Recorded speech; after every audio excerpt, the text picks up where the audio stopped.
नमस्कार दोस्तों। जेबी study point के यूट्यूब चैनल में आपका बहुत बहुत हार्दिक स्वागत और अभिनंदन करता हूं। दोस्तों, मैं कितनी भी जल्दी कर लूं परंतु लेट हो जाता हूं। तो शुरू करते हैं बिना किसी देरी के।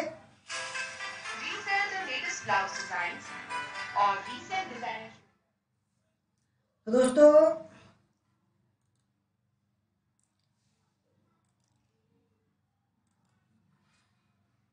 जेबी स्टडी पॉइंट के यूट्यूब चैनल में आपका बहुत बहुत हार्दिक स्वागत और अभिनंदन करता हूं।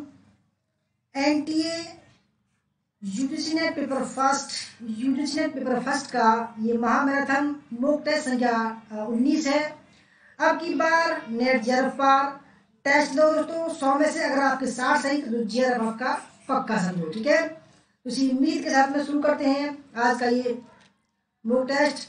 हमारा नाम देव कुमार, पीएचडी इतिहास, एक बार जेआरएफ, 4 बार नेट। बस हमारा नंबर है 8755475312। अगर किसी को नोट्स लेने हो या कोई समस्या का समाधान करना हो तो हमसे संपर्क कर सकते हैं। दोस्तों, अगर आप हमारे चैनल पर नए हैं और आपने अभी तक हमारा चैनल सब्सक्राइब नहीं किया, प्लीज सब्सक्राइब कर लीजिए। उसके पास में जो बेल आइकन उसको प्रेस कर लीजिए, जिससे कि आने वाली नई वीडियो का नोटिफिकेशन आपको पहले मिल जाएगी। वीडियो को लाइक, शेयर और दोस्तों यहाँ से करिए। तो शुरू करते हैं। सबसे पहला सवाल आपके सामने ये रहा, ठीक है। पहला सवाल है, निम्नलिखित में से मोर्फोग्राफ शब्द किस से संबंधित है? पहला, सुधारात्मक वर्तनी।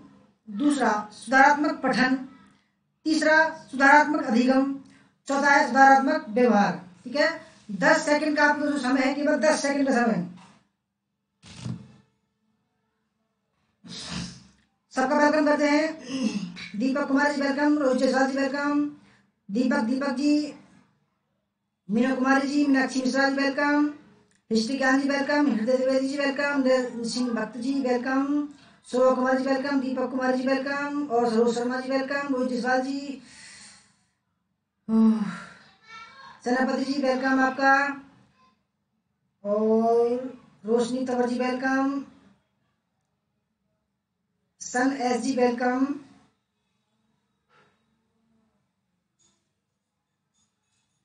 Honey Singh ji welcome, Vibha Tiwari ji welcome, Ravi ji welcome आपका, राहुल जयदेव जी welcome, Himanshu Sharma ji welcome, RP Maurya ji welcome, Ishrat Parveen ji welcome, Nupur Tiwari ji welcome, रेखा फोगट जी वेलकम, पूनम देवी जी वेलकम। दोस्तों, निम्नलिखित में से मोर्फोग्राफ शब्द जो किससे संबंधित है दोस्तों? सही आंसर है ऑप्शन नंबर फर्स्ट, सुधारात्मक वर्तनी से। ठीक है, सुधारात्मक वर्तनी से। दूसरा सवाल आपके सामने, निम्नलिखित में से कौन सा विवरण रचनावादी दृष्टिकोण एवं अधिगम के संज्ञानात्मक सिद्धांत के अनुरूप है? पहला, शिक्षार्थी अधिगम प्रक्रिया में सक्रिय भागीदार होते हैं। दूसरा, विद्यार्थी व्याख्या चाहते हैं। तीसरा, सूचना एकत्रित करने के लिए विभिन्न सूत्रों का उपयोग। चौथा है उपरोक्त सभी। दोस्तों, जो मैं 10 थोड़ा लेट आता हूँ, ठीक है, थोड़ा सा मैं बिजी ये समझे, बिजी थोड़ा सा, इसलिए जल्दी करते करते भी मैं लेट हो जाता हूँ। परंतु चिंता ना करो, आपका जो लेट समय है वो कवर हो जाएगा। थोड़ी तेज चलकर। लक्ष्मी जी वेलकम आपका, चिंतामणि जी वेलकम,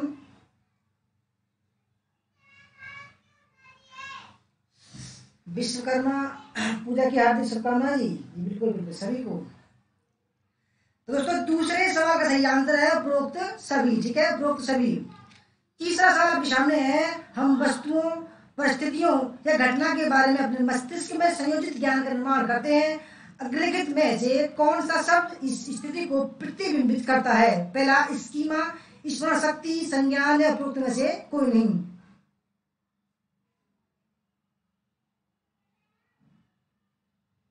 दोस्तों, बढ़िया सवाल है, मोस्ट इंपोर्टेंट सवाल है, आ सकता है ये सवाल। 8 बजे होगी हिस्ट्री की।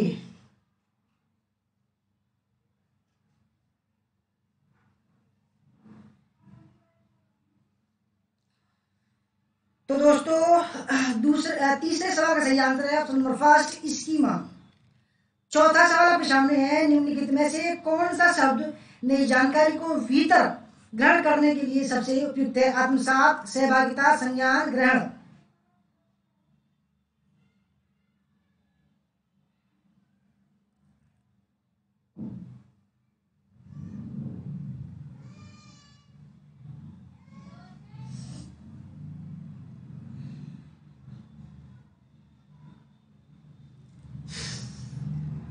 तो चौथे सवाल का सही आंसर है ऑप्शन नंबर फर्स्ट।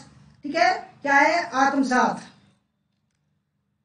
5, शिक्षक या प्रशिक्षक द्वारा विभिन्न गतिविधियों में उपयुक्त समय पर विभिन्न प्रकार के संकेतों, सुझावों या प्रत्यक्ष रूप से शिक्षार्थी की सहायता करने को निम्नलिखित शब्दों में से क्या कहा जाता है? मचान या स्काफ होल्डिंग, संज्ञान, सुदृढ़ीकरण या उपरोक्त में से कोई नहीं। राजू कुमार जी वेलकम।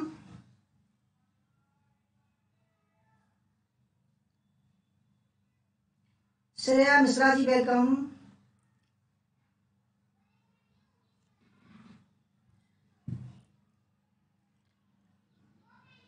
दोस्तों पांचवें सवाल का सही आंसर है ऑप्शन नंबर फर्स्ट, मचान या स्काफ होल्डिंग। छठा सवाल है, व्यवहार में परिवर्तन अधिगम का मुख्य उद्देश्य होता है। ठीक है, आपको पता होगा व्यवहार में परिवर्तन पर्यावरणीय प्रभावों, शिक्षार्थी के भीतर जन्मजात झुकाव और प्रक्रियाओं का परिणाम है। यह निम्नलिखित सिद्धांत के अंतर्गत आता है? पहला, नव व्यवहार सिद्धांत, संज्ञानात्मक सिद्धांत, व्यवहारिक सिद्धांत, उपरोक्त में से कोई नहीं।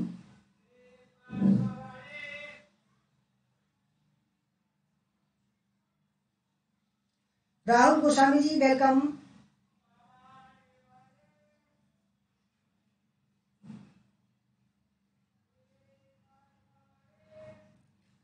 तो दोस्तों छठे सवाल का सही आंसर है ऑप्शन नंबर फर्स्ट, नव व्यवहार सिद्धांत।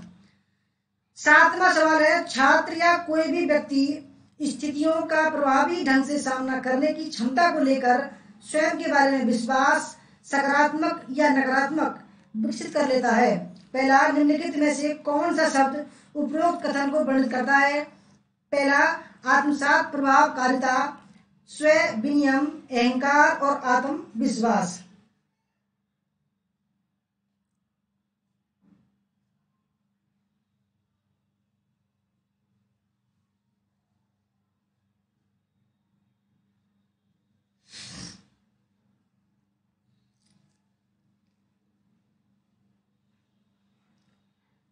दोस्तों बढ़िया सवाल है ये। ठीक है, स्वयं के बारे में विश्वास विकसित कर लेता है। ठीक है,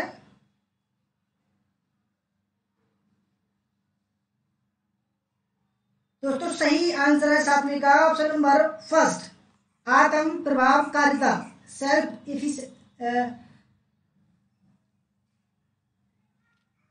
आठवां सवाल आपके सामने है, निम्नलिखित में कौन सा शब्द अपनी सोच, प्रक्रियाओं, स्व संचालन और अपने व्यवहार को परिवर्तित करने की क्षमता को दर्शाने के लिए उपयोग किया जा सकता है? पहला है मेटाकॉग्निशन या मेटा अनुभूति, स्व विनियम, सरल अनुभूति या ऑप्शन नंबर 4 है उपरोक्त में से कोई नहीं।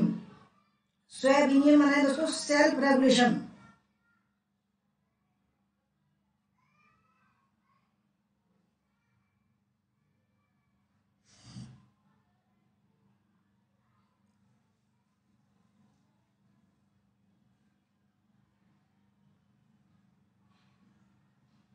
शिवानी विक्टोरिया जी वेलकम।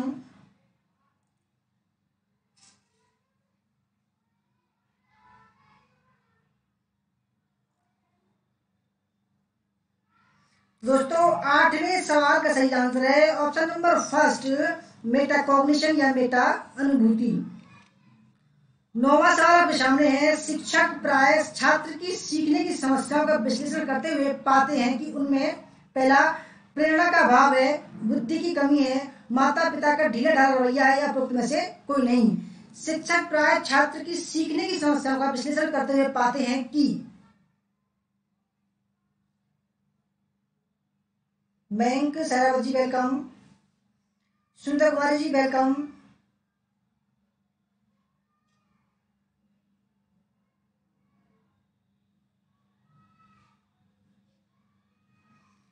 दीपक जी आप क्या कहती हैं? मैं ठीक हूँ।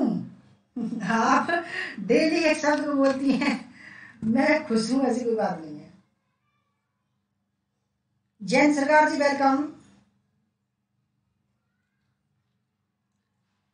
तो दोस्तों 9वें सवाल का सही आंसर है ऑप्शन नंबर फर्स्ट, प्रेरणा का अभाव। ठीक है।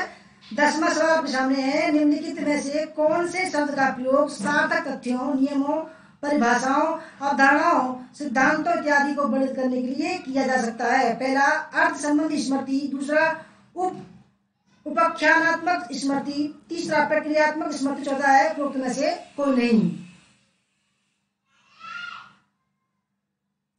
रवि जी आप भी हाँ में हाँ मिला रहे हो भाई।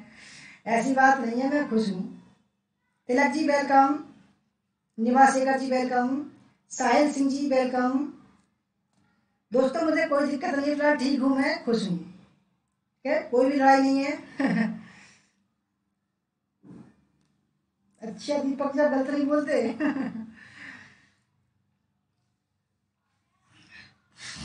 कोई बात नहीं, मैं खुश हूँ, ऐसी बात नहीं है, चिंता नहीं करो आप।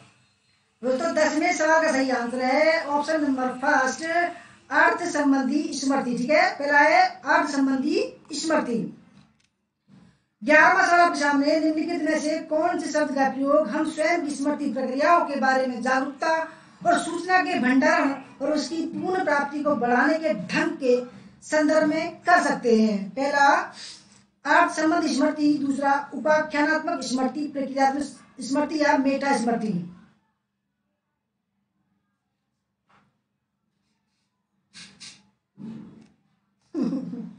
रवि जी अरे चुप हो जाओ भाई। दीपक जी मजे मत लो आप। ठीक है सब।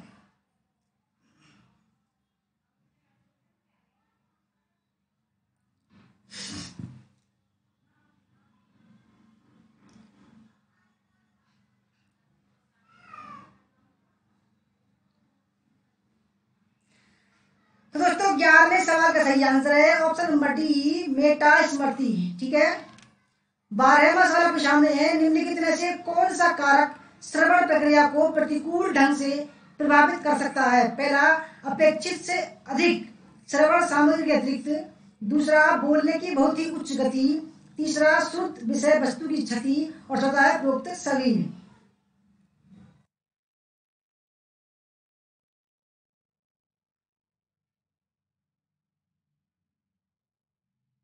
निम्नलिखित में से कौन सा कारक श्रवण प्रक्रिया को प्रतिकूल ढंग से प्रभावित कर सकता है?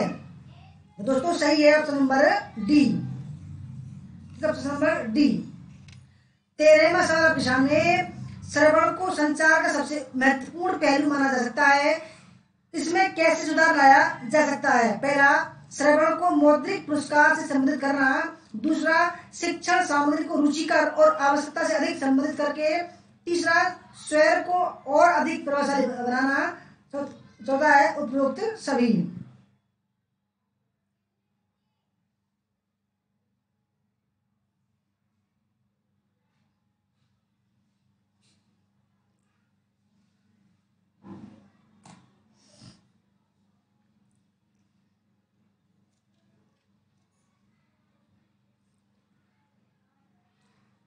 श्रवण को संचार का सबसे महत्वपूर्ण पहलू माना जा सकता है, इसमें कैसे सुधार लाया जा सकता है? दोस्तों 13वें सवाल का सही आंसर है ऑप्शन नंबर सी, स्वर को और अधिक प्रभावशाली बनाने से। 14वां सवाल आपके सामने है, निम्नलिखित में से कौन से शब्द एक व्याख्यान के अर्थ को बताने के लिए सबसे उपयुक्त है? पहला सूचना का श्रवण, दूसरा मूल्यांकन श्रवण, तीसरा गुरुतापूर्वक श्रवण, चौथा है गतिशील श्रवण। ज्योति कांजा जी वेलकम। रवि जी, अरुण जी और दीपक जी ऐसी बात नहीं है, जो आप सोच रहे हैं वो हमारे साथ ही हैं। ठीक है, आप लोगों के साथ में है वो, ऐसा ना। ठीक है, कोई दिक्कत नहीं है, अब सब ठीक है। कुछ मिस्टेक थी तो सुधार ली गई है, आपके साथ ही हैं वो। ठीक है, निम्नलिखित में से कौन से शब्द एक व्याख्यान के अर्थ को बताने के लिए सबसे उपयुक्त है? ठीक है, तो 14वें सवाल का सही आंसर है मूल्यांकन श्रवण। ठीक है, ऑप्शन नंबर बी। 15वां सवाल, अग्रलिखित में से कौन सा कथन मूल्यांकन श्रवण से संबंधित है? पहला, किसी विचार को स्वीकार या अस्वीकार करना। दूसरा, वक्ता के व्यक्तित्व एवं प्रतिष्ठा का मूल्यांकन करने के लिए। तीसरा, ए और बी। और चौथा, उपरोक्त में से कोई नहीं।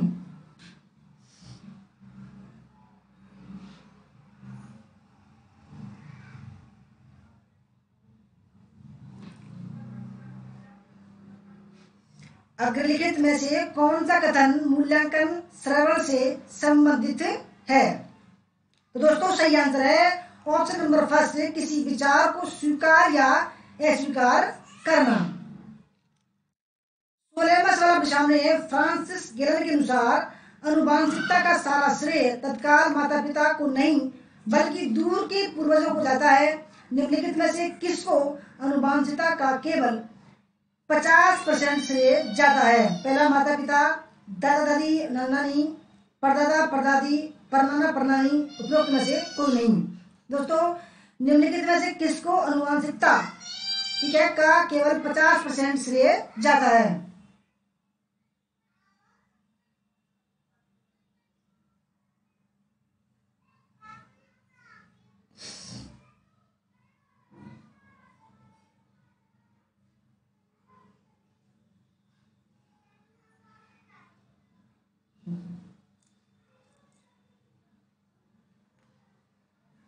तो दोस्तों 50% जो अनुवांशिकता के लक्षण जाते हैं वो जाते हैं ऑप्शन नंबर फर्स्ट, माता पिता के। ठीक है, माता पिता के 50% जो अनुवांशिक लक्षण होते हैं वो बच्चों में जाते हैं।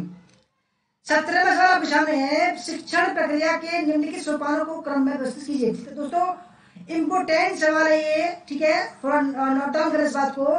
शिक्षण प्रक्रिया जो होती है, ठीक है, शिक्षण प्रक्रिया उसके कुछ स्टेप होते हैं। तो पहला, वर्तमान ज्ञान को पूर्व ज्ञान से संबंधित करना।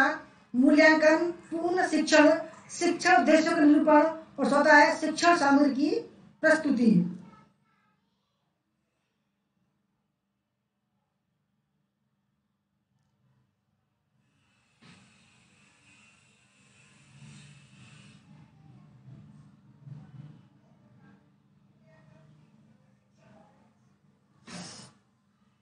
सुमन जी वेलकम, आपका रोल नंबर 5 है। अनिता कुमारी जी वेलकम। तो दोस्तों 17वें सवाल का जो सही आंसर है वो है ऑप्शन नंबर डी। ठीक है दोस्तों, ऑप्शन नंबर डी, क्योंकि सबसे पहले हम करते हैं शिक्षण उद्देश्यों का निरूपण, पहली बात आएगा। उसके बाद दोस्तों क्या करते हैं हम, वर्तमान ज्ञान को पूर्व ज्ञान से संबंधित करना, दूसरी बात आएगा। उसके बाद में क्या करते हैं हम, शिक्षण सामग्री की प्रस्तुति करते हैं। ठीक है, उसके बाद क्या करते हैं दोस्तों, मूल्यांकन। और उसके बाद क्या करते हैं, पूर्ण शिक्षण करते हैं। ठीक है, नोट डाउन करें इस बात को, आ सकता है सवाल, ये बढ़िया सवाल है। 18वां सवाल, एक छात्र व्याख्यान की अवधि में शिक्षक की समस्याओं को हल करने में सहायता करता है। पहला, उक्त छात्र निम्नलिखित में से किस वर्गीकरण के अंतर्गत आता है? पहला, एक प्रभावी श्रोता। दूसरा, एक मूल्यांकन करने वाला श्रोता। तीसरा, एक यथार्थवादी श्रोता। चौथा है उपरोक्त में से कोई नहीं। दोस्तों मैं तेज इसलिए नहीं बोल रहा हूँ क्योंकि 8 बजे एक दूसरी वीडियो आएगी, ऐसा ना हो ज्यादा तेज बोलते बोलते गला भी बैठ जाए, तो इसलिए मैं थोड़ा नॉर्मल आवाज में बोल रहा हूँ। ठीक है, ऐसा ना समझे, मैं कोई दिक्कत नहीं है, ठीक हूँ मैं। बहादुर जी वेलकम आपका। कोई बात नहीं सुमन जी, कोई बात नहीं, लेट बाद में कर लेना। तो दोस्तों 18वें सवाल का जो सही आंसर है वो है ऑप्शन नंबर बी, एक मूल्यांकन करने वाला श्रोता। 19वां सवाल आपके सामने, निम्नलिखित में से कौन से उपाय संचार प्रक्रिया को सुगम बनाने का कार्य करते हैं? पहला, अपनत्व और समानता की भावना, चयन के लिए सुरक्षा और स्वतंत्रता। तीसरा, अनौपचारिक वातावरण। चौथा है उपरोक्त सभी। निम्नलिखित में से कौन से उपाय संचार प्रक्रिया को सुगम बनाने का कार्य करते हैं? दोस्तों बहुत ही अच्छा सवाल है। ठीक है, पंकज कुमार जी वेलकम। तो दोस्तों सही आंसर है 19वीं का ऑप्शन नंबर डी। ठीक है, ऑप्शन नंबर डी। 20वां सवाल है आपके सामने। निम्नलिखित में से किसको हम अधिगम का एक परिणाम कह सकते हैं? पहला बुद्धिमत्ता, परिपक्वता, कौशल या स्मरण शक्ति। निम्नलिखित में से किसको हम अधिगम का एक परिणाम कह सकते हैं? राहुल सिंह जी वेलकम।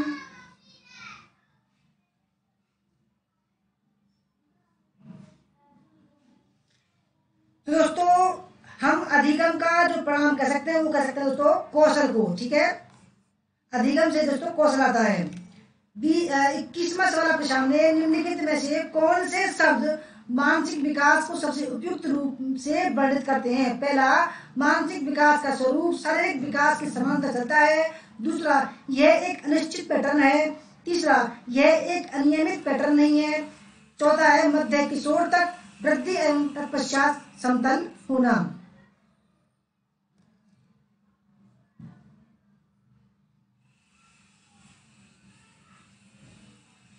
धनराज चौधरी जी वेलकम।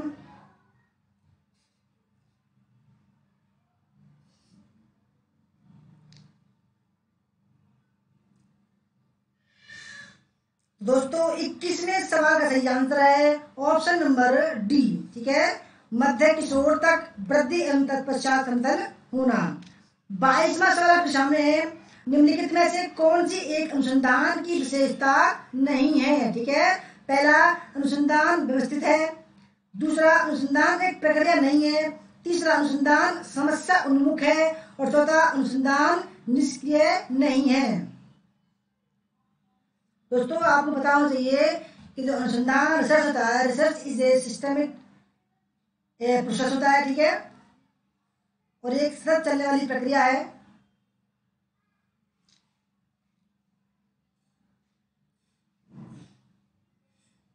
तो दोस्तों जो नहीं है, ठीक है, ऑप्शन नंबर बी अनुसंधान एक प्रक्रिया नहीं है। जब दोस्तों एक ये प्रक्रिया होती है, ठीक है, प्रोसेस होता है। दूसरा गलत है और बाकी सब ठीक है। 23वां सवाल आपके सामने। निम्नलिखित में से किसका शोध के परिणामों के सामान्यीकरण जनरलाइजेशन से निकटतम संबंध है? बाहरी वैधता, निष्कर्ष, ए और बी दोनों या उपयुक्त में से कोई नहीं।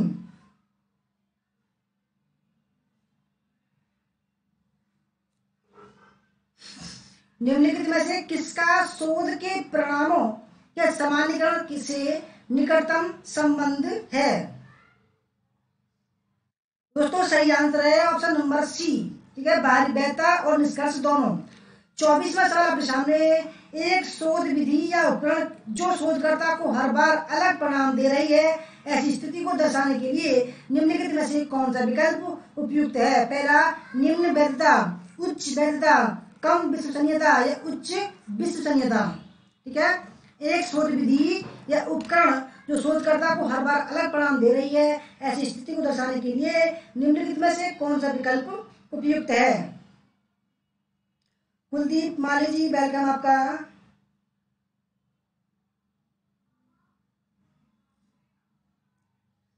दोस्तों 24वें का जो सही आंसर है वो ऑप्शन नंबर कम विश्वसनीयता। 25वां सवाल आपके सामने है। ठीक है, निम्नलिखित में से कौन से शब्द का प्रयोग शोध निष्कर्षों की प्रमाणिकता के संदर्भ में होता है? पहला मौलिकता, वैधता, वैलिडिटी। तीसरा वस्तुनिष्ठता, ऑब्जेक्टिविटी, उपयुक्त सभी। कौन से शब्द का प्रयोग शोध निष्कर्षों की प्रमाणिकता के संदर्भ में होता है?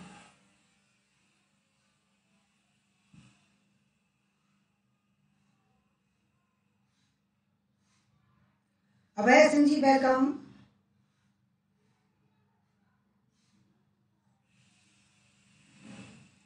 विभा तिवारी जी वेलकम। दोस्तों 25वें का सही आंसर है उपरोक्त सभी, मौलिकता, वैधता और वस्तुनिष्ठता। ठीक है, 26वां सवाल आपके सामने है। निम्नलिखित अनुसंधान में से कार्य साधन मैनिपुलेशन सदैव किसका अभिन्न भाग रहा है? पहला ऐतिहासिक अनुसंधान, मौलिक अनुसंधान, वर्णनात्मक अनुसंधान या प्रायोगिक अनुसंधान। तमन्ना आनंद जी वेलकम।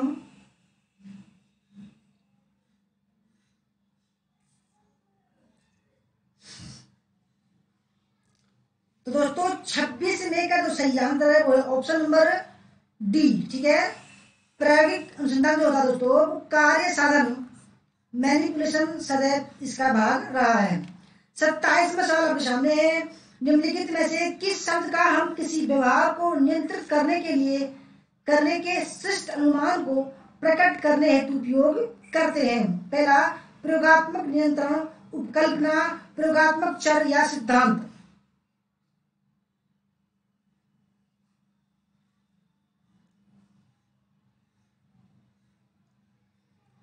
आपको 10 सेकंड का दोस्तों समय दिया जाएगा कमेंट करने के लिए, क्योंकि आपकी तैयारी फुल हो चुकी है। ठीक है, ऐसी बात नहीं है कि आप अब भी तैयारी कर रहे होंगे। दो चारों को छोड़कर दोस्तों मैं नहीं समझता कि भाई आपकी तैयारी नहीं हुई, क्योंकि एग्जाम का डेट हो गया है चेंज, तो आपकी तैयारी फुल हो गई होगी। आपको केवल बस सवाल देखना है और आंसर लगाना तुरंत। ठीक है, इसलिए 10 सेकंड का समय है दोस्तों। 27वें सवाल का सही आंसर है उपकल्पना। ठीक है, हाइपोथेसिस। 28वां सवाल आपके सामने है, विभिन्न उपकल्पनाओं की कार्यविधि का उपयोग किस स्थिति में किया जाना चाहिए? पहला शोध के अंतिम चरण के दौरान, शोध अध्ययन की योजना, परिणामों के प्रकाश के समय, उपयुक्त में से कोई नहीं।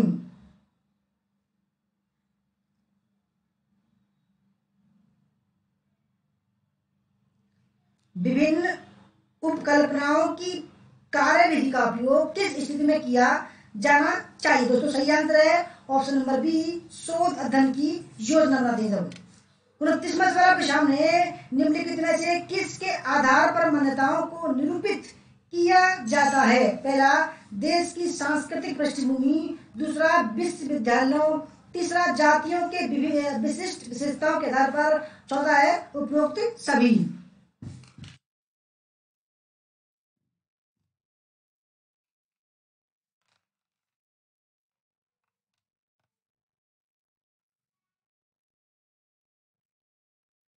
किसके आधार पर मान्यताओं को निरूपित किया जाता है?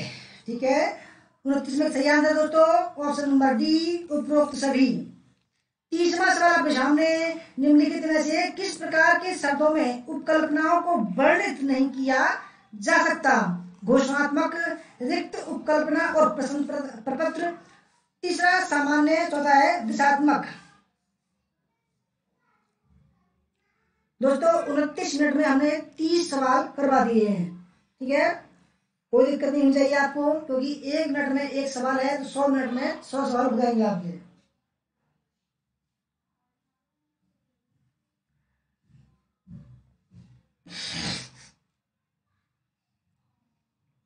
दोस्तों 30वें सवाल का जो सही आंसर है वो है ऑप्शन नंबर सी, सामान्य।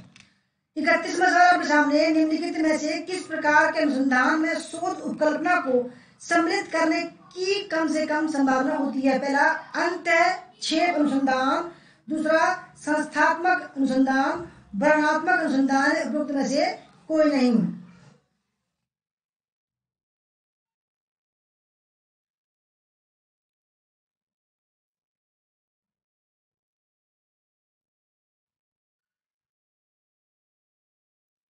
दोस्तों उपकल्पना को सम्मिलित करने की कम से कम जो संभावना होती है वो होती है वर्णनात्मक अनुसंधान, ऑप्शन नंबर सी। 32वां सवाल आपके सामने, निम्नलिखित में से कौन सा कथन रिक्त उपकल्पना को वर्णित करता है? पहला चरों के बीच कोई अंतर नहीं होता है, दूसरा अनुसंधान उपकल्पना के रूप में, तीसरा व्यक्तिनिष्ठ रूप में, चौथा है चरों के बीच अंतर होता है।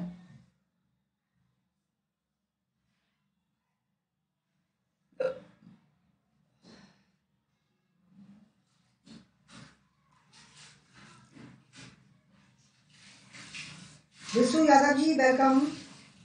दोस्तों 32वें सवाल का जो सही आंसर है वो है ऑप्शन नंबर फर्स्ट, चरों के बीच कोई अंतर नहीं होता है।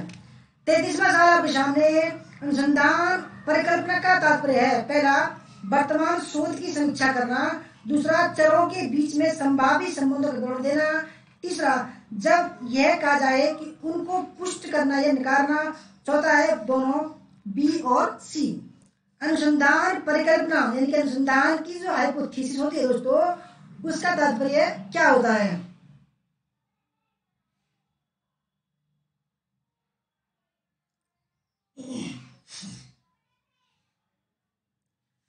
दोस्तों सही आंसर है ऑप्शन नंबर डी, बी और सी दोनों।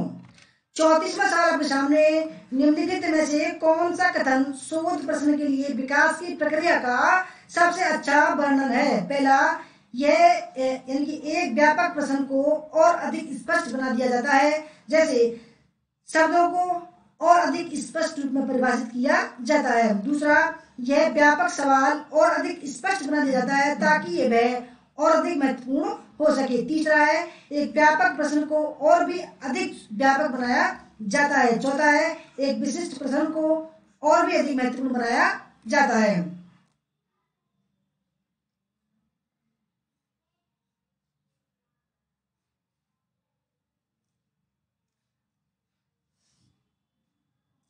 कौन सा कथन शोध प्रश्न के लिए विकास की प्रक्रिया का सबसे अच्छा वर्णन करता है? तो 34वें सवाल का सही आंसर है ऑप्शन नंबर फर्स्ट। ठीक है, 35वां सवाल आपके सामने है, एक अच्छे अनुसंधान के प्रश्न कैसे होने चाहिए? पहला, स्पष्ट महत्वपूर्ण और नैतिक। दूसरा, साध्य स्पष्ट महत्वपूर्ण और नैतिक। तीसरा, साध्य स्पष्ट और महत्वपूर्ण। और चौथा है साध्य स्पष्ट और नैतिक।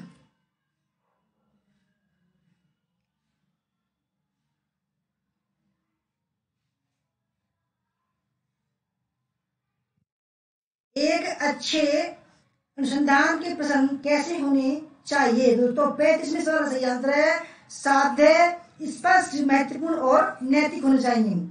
36वां सवाल आपके सामने, निम्नलिखित में से किसी शोध में प्रयुक्त प्रश्नों की सबसे अनिवार्य विशेषता कौन सी है? पहला, प्रश्नों का उत्तर देने में रुचि होना।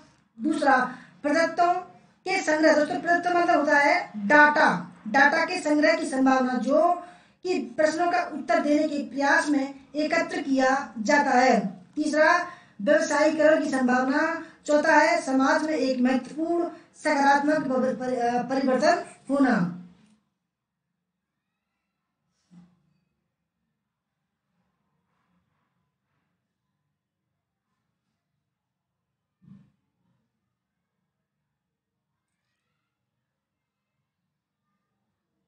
निम्नलिखित में से किसी शोध में प्रयुक्त प्रश्नों की सबसे अनिवार्य विशेषता कौन सी होती है? तो सही आंसर है ऑप्शन नंबर बी, प्रदत्तों के संग्रह की संभावना जो कि प्रश्नों का उत्तर देने के प्रयास में एकत्र किया जाता है। 37, निम्नलिखित में से एक अच्छी उपकल्पना कैसी होनी चाहिए? पहला, यह इस तरीके से तैयार की जानी चाहिए जिसका प्रदत्तों द्वारा परीक्षण किया जा सके। दूसरा, ज्ञात तथ्यों के साथ विधि पूर्वक विशिष्ट और अनुकूल होना चाहिए। तीसरा, सीमित धारा होना चाहिए और वैश्विक महत्व नहीं होना चाहिए। ऑप्शन नंबर 4 उपरोक्त सभी। भाग्यश्री राणा जी वेलकम, नमस्ते। कोई बात नहीं, लेट हो गए, कोई बात नहीं, बाद में देख लेना। ठीक है दोस्तों, 37 का जो सही आंसर है वो है ऑप्शन नंबर ए, यह इस तरीके से तैयार की जानी चाहिए जिसका प्रदत्तों का परीक्षण किया जा सके। 38, निम्नलिखित में से एक उपकल्पना को किस रूप में वर्णित किया जा सकता है? पहला, अंतर्ज्ञान। दूसरा, प्रकृतिकृत अनुमान। तीसरा, शोधकर्ताओं द्वारा अपने शोध के लिए धनराशि प्राप्त करने के प्रयास के रूप में। चौथा, अध्ययन के संभावित परिणामों के बारे में भविष्यवाणी के रूप में।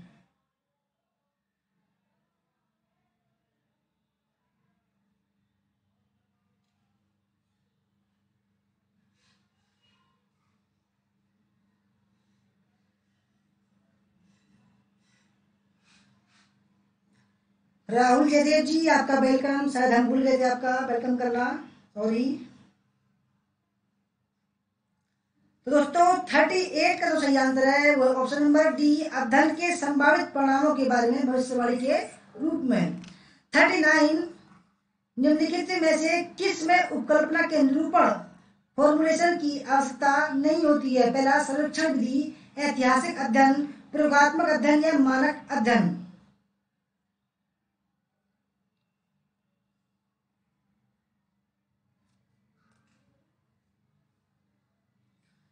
फिजिक्स में उपकल्पना के निरूपण की आवश्यकता नहीं होती है। तो दोस्तों सही आंसर है ऑप्शन नंबर बी, ऐतिहासिक अध्ययन।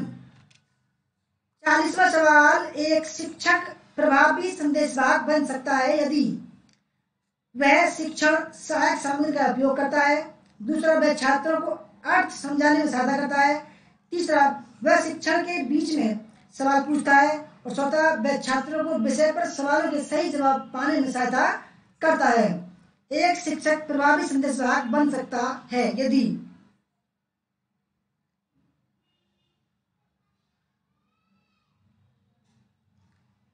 दोस्तों बहुत ही अच्छा सवाल है ये। 40वें का सही आंसर ऑप्शन नंबर बी, वह छात्रों को अर्थ समझाने में सहायता करता है। 41, कक्षा में संप्रेषण के विफल होने का क्या कारण होता है दोस्तों? संप्रेषण क्या होता है दोस्तों? कम्युनिकेशन, ठीक है, संचार। पहला, छात्रों का कक्षा में ध्यान न होना, दूसरा शिक्षक छात्रों तक संदेश पहुंचाने में असमर्थ होना, तीसरा है छात्रों की पढ़ाए जाने वाले विषय में कोई दिलचस्पी नहीं होना, चौथा है कक्षा के आसपास या कक्षा में बहुत ज्यादा शोर होना। दोस्तों 8 बजे आएगी आज हमारी हिस्ट्री की लाइव क्लास, ठीक है। अच्छे लेवल के सवाल हैं, लेट नहीं होगी, 8 बजे स्टार्ट हो जाएगी, क्योंकि वो पहले ही बता चुके हैं हम, ठीक है। 8 बजे सभी तैयार रहना। तो 41 का सही आंसर है ऑप्शन नंबर बी, शिक्षक छात्रों तक संदेश पहुंचाने में समर्थ होना। 42, निम्नलिखित में से किसके द्वारा संप्रेषण अधिक प्रभावशाली हो जा सकता है? पहला, कक्षा के बीच में चुटकुले सुनाना, दूसरा बहुसंवेदी अपील का प्रयोग करना, तीसरा है उच्च अधिकारी के साथ बोलना, उच्च अधिकार के साथ बोलना, और चौथा है यह बताना कि श्रोताओं के लिए क्या उपयोगी है। किसके द्वारा संप्रेषण अधिक प्रभावशाली हो सकता है?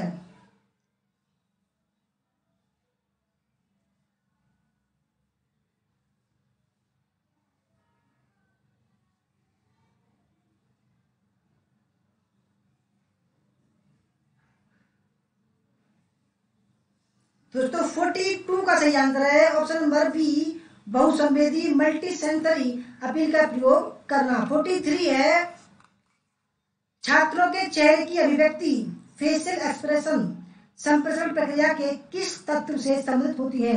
पहला, संदेश प्राप्तकर्ता, चैनल या संदेश प्रेषक। छात्रों के चेहरे की अभिव्यक्ति संप्रेषण प्रक्रिया के किस तत्व से संबंधित होती है?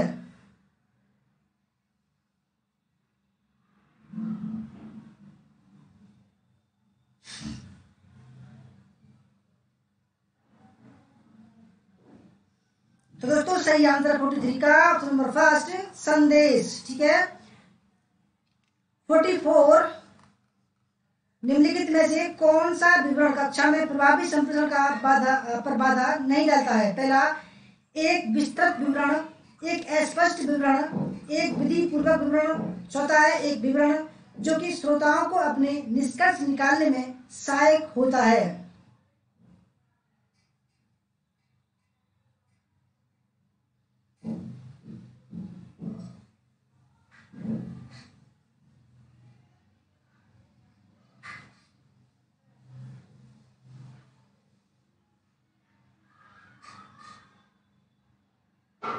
दोस्तों 44 का सही आंसर है ऑप्शन नंबर सी, एक विधि पूर्वक विवरण। 45 है 45, संप्रेषण पहलुओं का कौन सा समूह कक्षा में संप्रेषण प्रक्रिया को बाधित नहीं करता है? पहला, अधोमुख करना, मूल्यांकन, ध्यान केंद्रित करना, दूसरा मूल्यांकन, ध्यान केंद्रित करना, उदाहरण देना, तीसरा मूल्यांकन, ध्यान केंद्रित करना, अतिशयोक्ति, चौथा है ध्यान केंद्रित करना, उदाहरण देना और अतिशयोक्ति। संप्रेषण पहलुओं का कौन सा समूह कक्षा में संप्रेषण प्रक्रिया को बाधित नहीं करता है?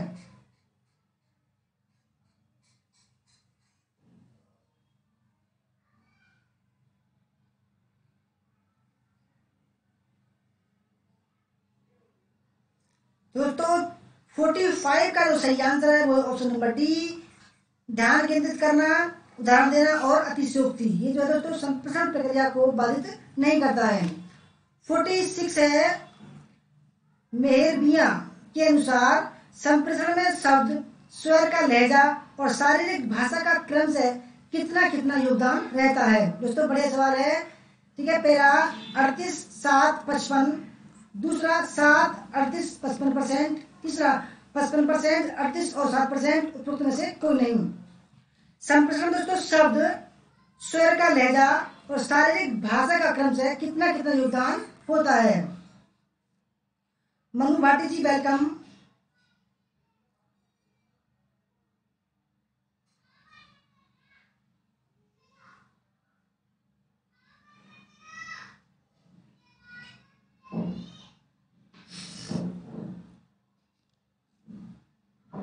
दोस्तों सही आंसर है, शब्द का होता है 46 में, ठीक है। शब्द का होता है 7% और स्वर का लहजा का होता है 38% और शारीरिक भाषा का होता है तो 55%। राइट आंसर है बी। ध्यान रख समझना, शब्द का होता है 7%, स्वर की लहजा का होता है 38% और शारीरिक भाषा का होता है 55% योगदान संप्रेषण में। 47, पैराफ्रीजिंग एक कौशल है और यह किसको प्रभावी बनाने के लिए आवश्यक है। श्रवण, शोर, वादन या उपरोक्त में से कोई नहीं। लिसनिंग, नॉइस, स्पीकिंग या उपरोक्त में से कोई नहीं। रवि जी तुक्का मारने वाले क्वेश्चन है। अच्छा,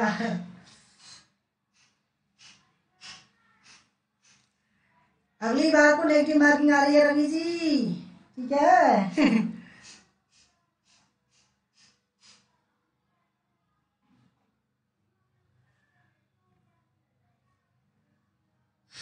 दोस्तों 47 का जो सही आंसर है ऑप्शन नंबर फर्स्ट, श्रवण या लिसनिंग। 48, सजीव टेलीविजन व रेडियो प्रसारण जिसमें श्रोता दर्शकों की उपस्थिति आवश्यक होती है इस रूप में जानी जाती है। पहला संप्रेषण माध्यम, संकेत माध्यम, असमायोजित माध्यम या समायोजित माध्यम।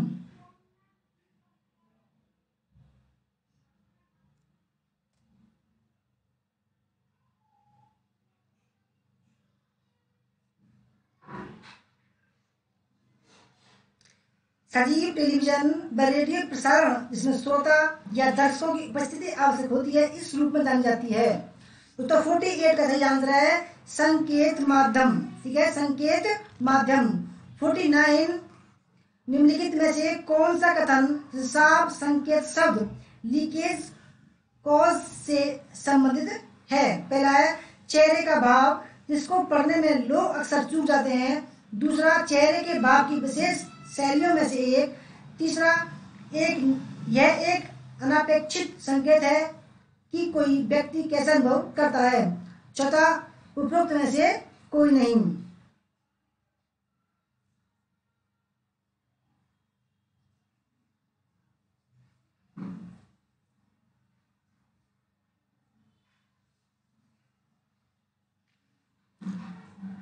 तो दोस्तों 49 का सही आंसर है ऑप्शन नंबर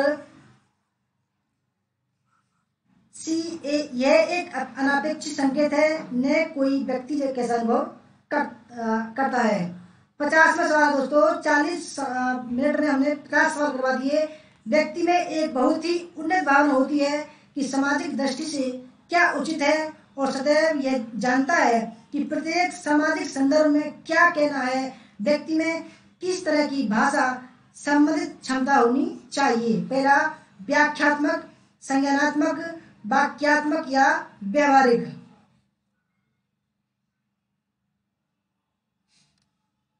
इस बार नहीं है नेगेटिव मार्किंग,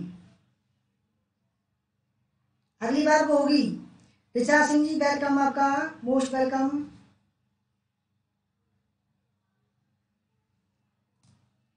इस बार नहीं है, मैंने पढ़ा था नोटिफिकेशन कोई, इस बार नहीं है, अगली बार को होगी।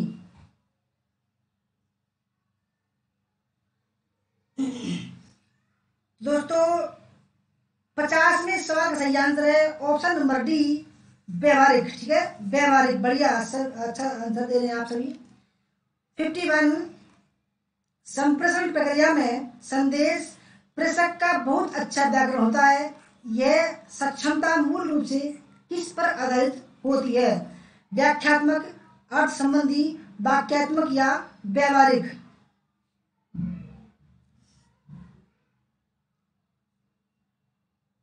जूली सिंह जी वेलकम।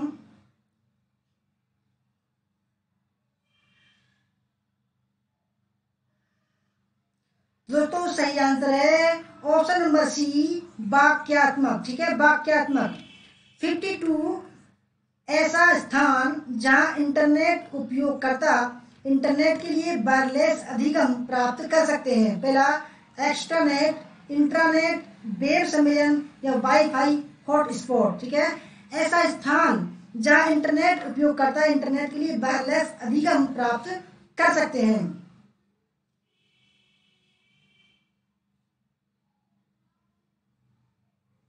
हाँ दीपक जी, हो सकता है थोड़ा बहुत चेंज हो सकता है।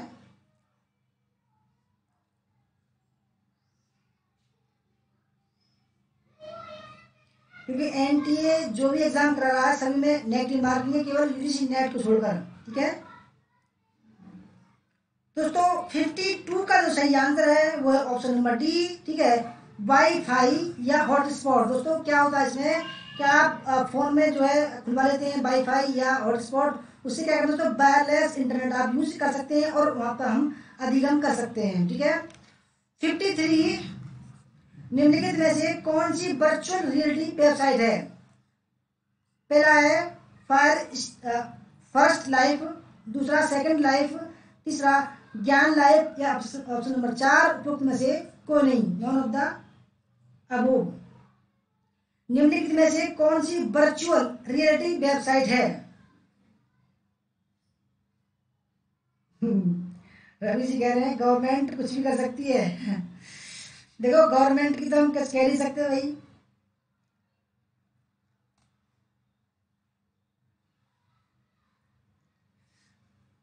गवर्नमेंट तो आप सभी को पता होगा कि क्या कर रही है।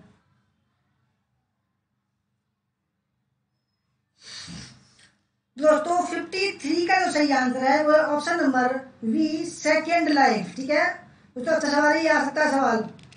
54, निम्नलिखित कथनों में से कौन सा सही है? पहला, मॉडेम एक सॉफ्टवेयर है, दूसरा मॉडेम वोल्टेज स्थिर रखने में सहायता करता है, तीसरा मॉडेम एक ऑपरेटिंग सिस्टम है, चौथा मॉडेम में एनालॉग संकेतों को डिजिटल एवं इसके विपरीत भी परिवर्तित किया जा सकता है। दोस्तों आप अपने घर में टेलीफोन लाइन लगवाएं, ठीक है, उससे क्या होगा, उससे इंटरनेट भी चलेगा और फोन भी कनेक्ट होगा। तो जैसे ही आप, जैसे बीएसएनएल है, जियो वाईफाई है, फाइबर है, अगर वो केबल लाते हैं आपके घर में के लिए, तो एक छोटा सा सिस्टम होता है, उसको बोलते हैं मोडेम, ठीक है दोस्तों। तो जैसे वो मोडेम में कनेक्ट होगी बाहर वाली केबल, तो यहाँ से जो केबल निकलेगी वो आपके वाईफाई या फोन में कनेक्ट हो जाएगी, तो उसको बोलते हैं दोस्तों मोडेम, ठीक है, इसको बोलते हैं मोडेम। मोडेम क्या करता है, एनालॉग सिग्नल को तो डिजिटल में और डिजिटल को क्या करता है, एनालॉग में कन्वर्ट करता है। तो सही आंसर है ऑप्शन नंबर डी। 55, निम्नलिखित में से कौन सा विकल्प एक शैक्षिक वेबसाइट को संदर्भित करता है जो उसके सदस्य को अनुमति देता है कि वे और सूचना जोड़ सकें या सूचना बदल सकें? पहला, शिक्षा या .edu, दूसरा सामाजिक नेटवर्किंग साइट, तीसरा विकी, चौथा है वेब 2.0।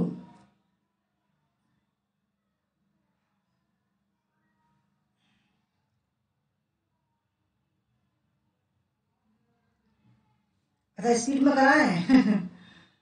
अच्छा तो दोस्तों 55 का जो सही आंसर है वो है ऑप्शन नंबर सी, विकी, ठीक है।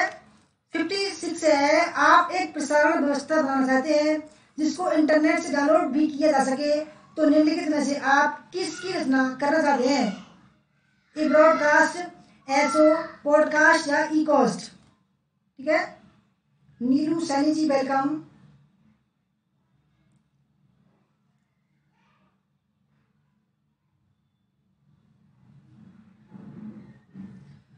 तो दोस्तों 56वें सवाल का जो सही आंसर है, ठीक है, वो है ऑप्शन नंबर सी, पॉडकास्ट। ठीक है, क्या है? पॉडकास्ट। 57वां सवाल आपके सामने है, इंटरनेट पर वीडियो ट्रांसमिशन जिसको विलंबित लाइव कास्टिंग कहा जाता है। पहला, वर्चुअल वीडियो, सीधा प्रसारण, वीडियो शिफ्ट या रियल टाइम वीडियो। इंटरनेट पर वीडियो ट्रांसमिशन जिसको विलंबित लाइव कास्टिंग कहा जाता है।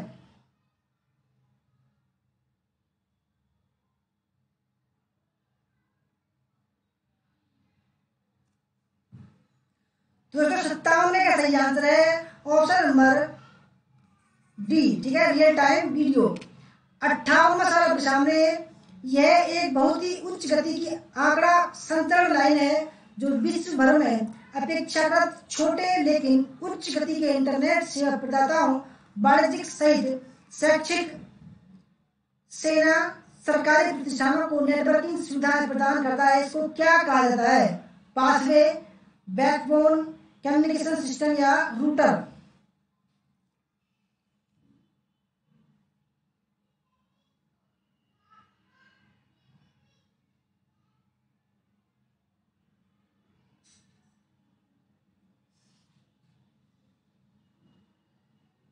ज्योत्सना जी, वेलकम। दोस्तों सही आंसर ढूंढने का ऑप्शन नंबर बी, बैकबोन। 59वां सवाल आपके सामने है, अपनी शिकायतों को प्रकट करने हेतु वेबसाइट का उपयोग करने को क्या कहा जाता है? Cyber betting, cyber writing, web head या वेब याचिका। अपनी शिकायतों को प्रकट करने हेतु वेबसाइट का उपयोग करने को क्या कहा जाता है?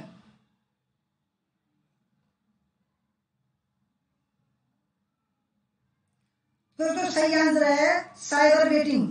ठीक है। 60वां सवाल है, निम्नलिखित में से कौन से दूरसंचार हार्डवेयर का उपयोग करके आप वेब एक्सेस कर सकते हैं? ब्राउजर, मोडेम, एफटीपी प्रोटोकॉल या आईआरसी।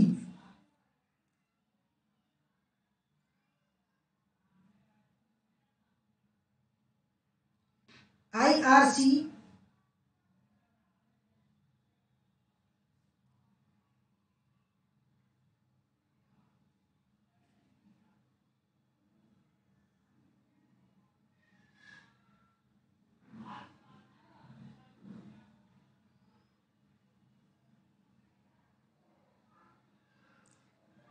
आईआरसी।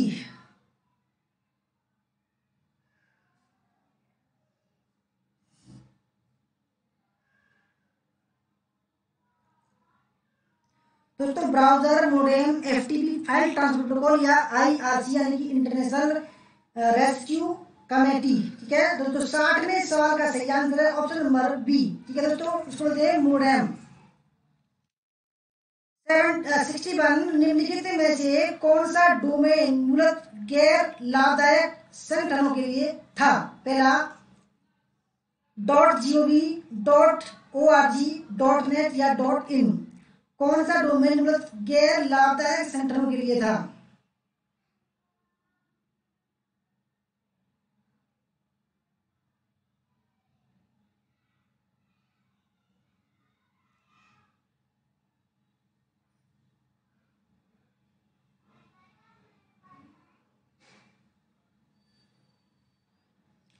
दोस्तों 61 का जो सही आंसर है वो ऑप्शन नंबर वी, .org।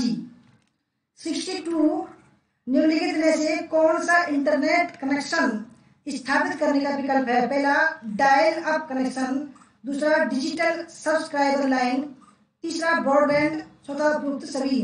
कौन सा इंटरनेट कनेक्शन स्थापित करने का विकल्प है?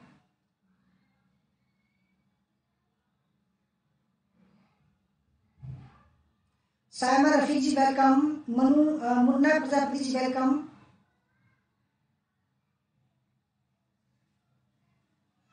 तो दोस्तों सही आंसर है का, क्योंकि दोस्तों जब इंटरनेट लगवाते हैं, आप कनेक्शन लगवाते हैं, तो दोस्तों ब्रॉडबैंड भी बोलते हैं, डिजिटल सब्सक्राइब लाइन बोलते हैं उसको, और डायल अप कनेक्शन भी बोलते हैं। ऑप्शन नंबर डी इसका राइट आंसर उपयुक्त सभी।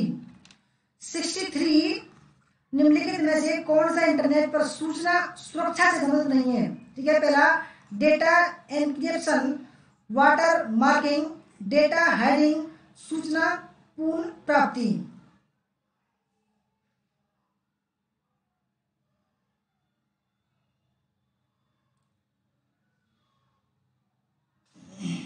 हमारे वीर जी कह रही हैं कि सर बफरिंग हो रही है। अफरोज जी वेलकम आपका।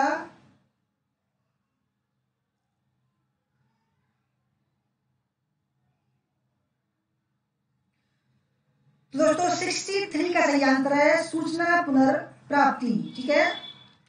64 विट का अर्थ है binary information system, binary tree, binary digit या बाइनरी थ्योरी।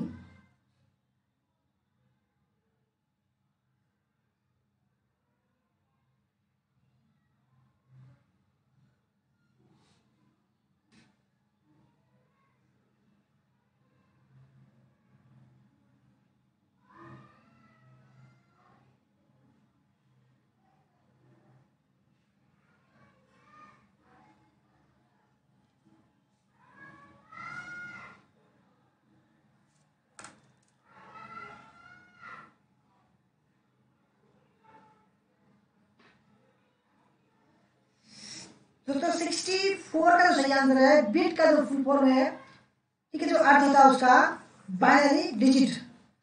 65 निम्नलिखित में से कौन एक रेखीय डेटा संरचना लाइनर डेटा स्ट्रक्चर नहीं है? पहला एरे, बाइनरी ट्री, क्यू या सीपीयू। कौन एक रेखीय डेटा संरचना नहीं है?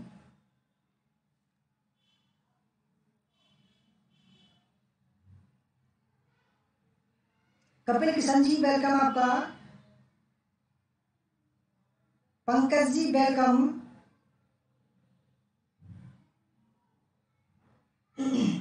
दोस्तों 65 का जो सही आंसर है वो है बाइनरी ट्री। 66 है संकलक का उपयोग निम्नलिखित में से किस भाषा को ऑब्जेक्ट कोड में परिवर्तित करने के लिए किया जाता है, जिसको क्रियान्वित किया जा सकता है? पहला उच्च स्तर की भाषा, कम स्तर की भाषा, असेंबली भाषा या प्राकृतिक भाषा।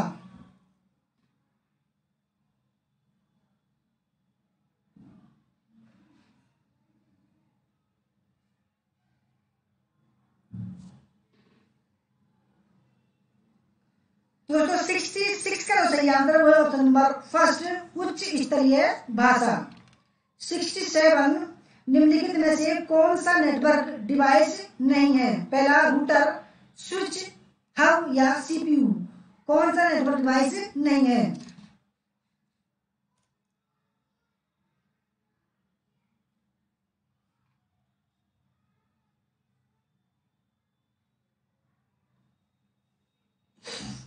दोस्तों 67 का जो सही आंसर है, दोस्तों नेटवर्क डिवाइस होती है, रूटर भी होता है, ठीक है, हब भी होता है और स्विच भी होता है।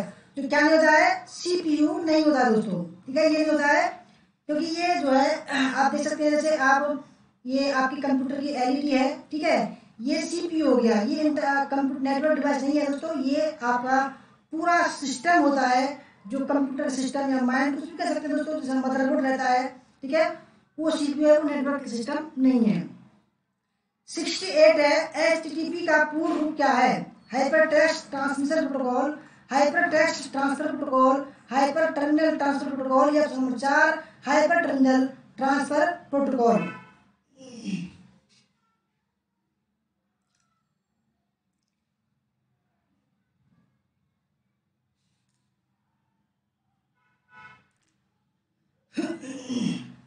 दोस्तों 68 का जो सही आंसर है वो ऑप्शन नंबर बी, एचटीटीपी की फुल फॉर्म है हाइपर टेक्स्ट ट्रांसफर प्रोटोकॉल, ठीक है, हाइपर टेक्स्ट ट्रांसफर प्रोटोकॉल। 69 संसार के सबसे लंबे वृक्ष कहाँ पाए जाते हैं? पहला भूमध्य रेखीय क्षेत्र, शीतोष्ण क्षेत्र, मानसून क्षेत्र या आर्द्र क्षेत्र। मेडिटेरेनियन मेडिटेरियन रीजन क्षेत्र है।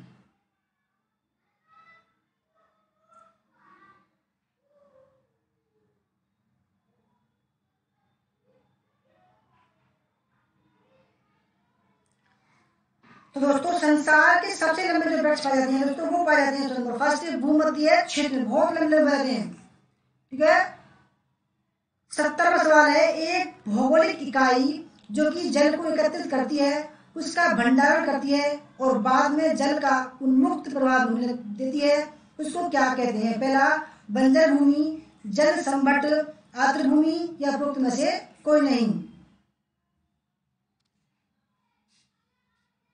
सिराज मोहम्मद जी वेलकम।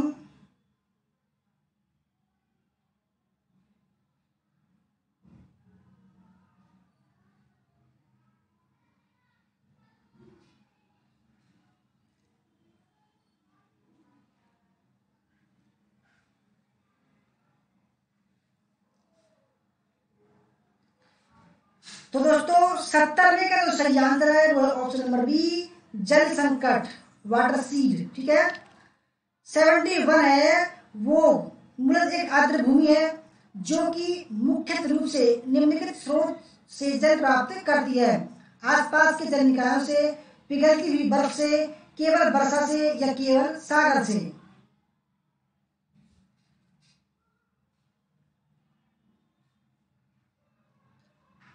वो मूलतः आर्द्र भूमि है जो कि मुख्य रूप से निम्नलिखित स्रोत से जल प्राप्त करती है। तो 71 का सही आंसर है। ठीक है, 71 का सही आंसर तो ऑप्शन नंबर सी, केवल वर्षा से। 72, निम्नलिखित में से भारत में सबसे बड़ी ताजे या अवतरण जल की झील कौन सी है? पहला बुलर झील, सुखना झील, डल झील या लोकटक झील। लोकटक। तो सबसे बड़ी भारत में सबसे बड़ी ताजी पानी की झील कौन सी है?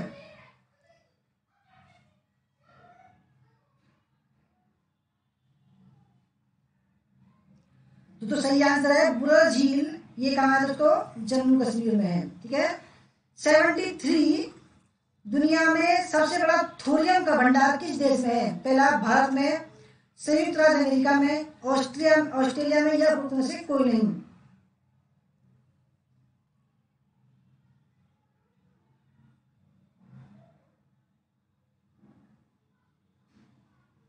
दुनिया में सबसे बड़ा थोरियम का भंडार दोस्तों कहा है? 73 का सही आंसर है। ठीक है, दोस्तों भारत में है थोरियम। और दोस्तों मैं यहाँ से एक 73 के बाद में 75 बोल रहा हूँ क्योंकि बनाने में थोड़ी मिस्टेक हो गई थी। ठीक है, 75 है। ठीक है, निम्नलिखित में से किस तापमान पर अवतरण जल का घनत्व सबसे अधिक होता है? -4 degree Celsius, 0 degree Celsius, 4 degree Celsius या -2.5 डिग्री सेल्सियस।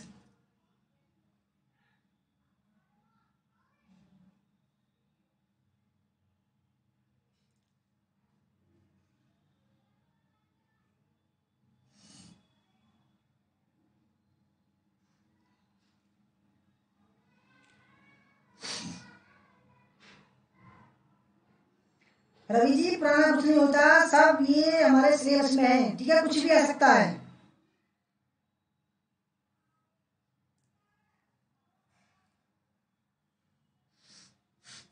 दोस्तों 75 का जो सही आंसर है वो option number C, 4 degree centigrade पर दोस्तों जल का घनत्व सबसे अधिक होता है। 76, निम्नलिखित में से कौन गैर पारंपरिक ऊर्जा स्रोत है जिसका दोहन आर्थिक रूप से सबसे अधिक लाभप्रद हो सकता है? पहला सौर ऊर्जा, पवन ऊर्जा, भूतापीय ऊर्जा या सागर तापीय ऊर्जा रूपांतरण।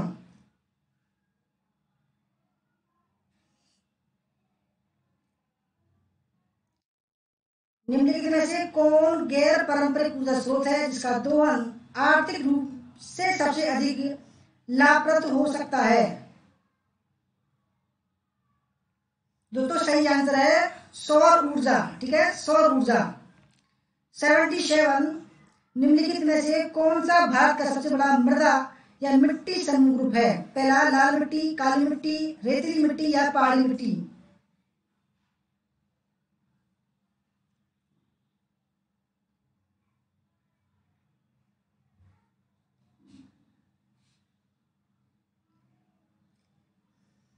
कौन सा भारत का सबसे बड़ा मृदा या मिट्टी समूह है दोस्तों? ठीक है, आपको पता होगा दोस्तों हमारे देश में कई प्रकार की मिट्टी है, जैसे लाल मिट्टी हुई, काली मिट्टी, रेतीली मिट्टी, रेगड़ मिट्टी, ठीक है, जलोढ़ मिट्टी।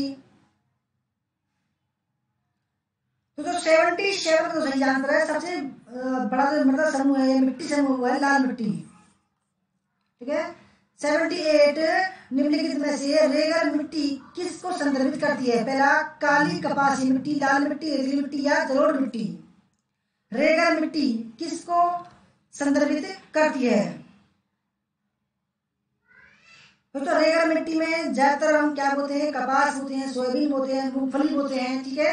ये कहाँ पाई जाती है? महाराष्ट्र में, गुजरात में और मध्य प्रदेश में सबसे ज्यादा होती है, ठीक है। तो सही आंसर इसका ऑप्शन नंबर फर्स्ट, काली कपासी मिट्टी। 79 निम्नलिखित में से किस प्रकार की मिट्टी कृषि के लिए सबसे अधिक अनुपयोगी है? यानी कि उपयोगी नहीं, अनुपयोगी है, ठीक है दोस्तों, उपयोगी नहीं। जलोढ़ मिट्टी, लाल मिट्टी, कपास मिट्टी या रेतीली मिट्टी। किस प्रकार की मिट्टी कृषि के लिए सबसे अधिक अनुपयोगी है? दोस्तों सही आंसर है ऑप्शन नंबर बी, लाल मिट्टी। 80 निम्नलिखित में से कौन सा लाल मिट्टी के बारे में सत्य है? पहला, वे लीचिंग प्रक्रिया के परिणाम बनती है। दूसरा, इनमें लोहे और एल्यूमिनियम जैसे खनिज तत्व प्रचुर मात्रा में पाए जाते हैं। तीसरा, ये गर्म और नम उष्णकटिबंधीय क्षेत्रों में पाई जाती है। ऑप्शन नंबर 4 उपयुक्त सभी। कौन सी लाल मिट्टी के बारे में सत्य है?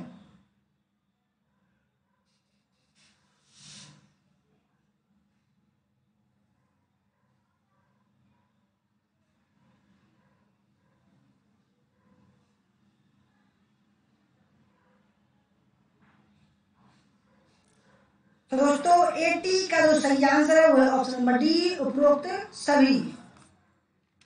81 दोस्तों 20 सवाल और हैं कुल केवल। मृदा की कौन सी परत इसके पीएच मान और इसकी जल को अवशोषण करने और प्रतिधारण करने की क्षमता को निर्धारित करती है?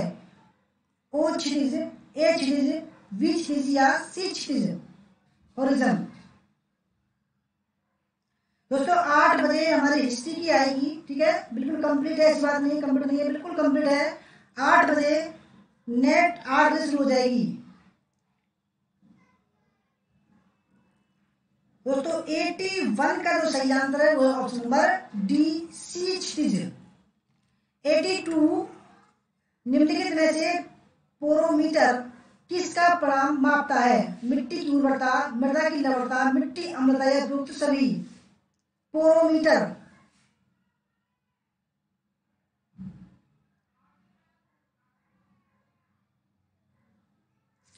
दोस्तों, पोरोमीटर जो होता है, पोरोमीटर मृदा की लवणता नापता है, ठीक है, ऑप्शन नंबर बी। 83 निम्नलिखित में से किस राज्य के वन में चंदन के वृक्ष बहुतायत में है? तेलंगाना, कर्नाटक, केरल या मध्य प्रदेश।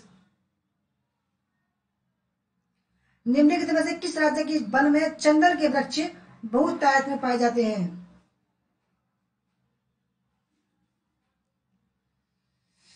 डेली कराते हैं जी, हाँ जी ऋषु यादव जी, डेली चलता है हमारा।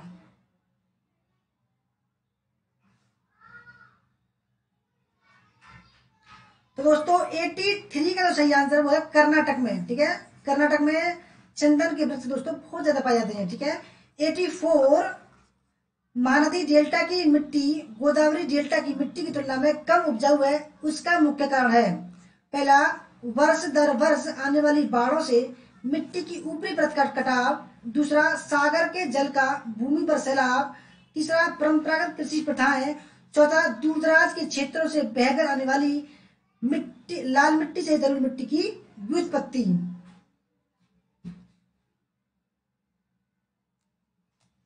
अच्छा राहुल जी, राहुल यादव जी कह रहे हैं ये मेरे स्टेट में होती है। वो आप कर्नाटक से हैं, धन्यवाद आपका राहुल यादव जी, आप हमारे बैच में भी हैं।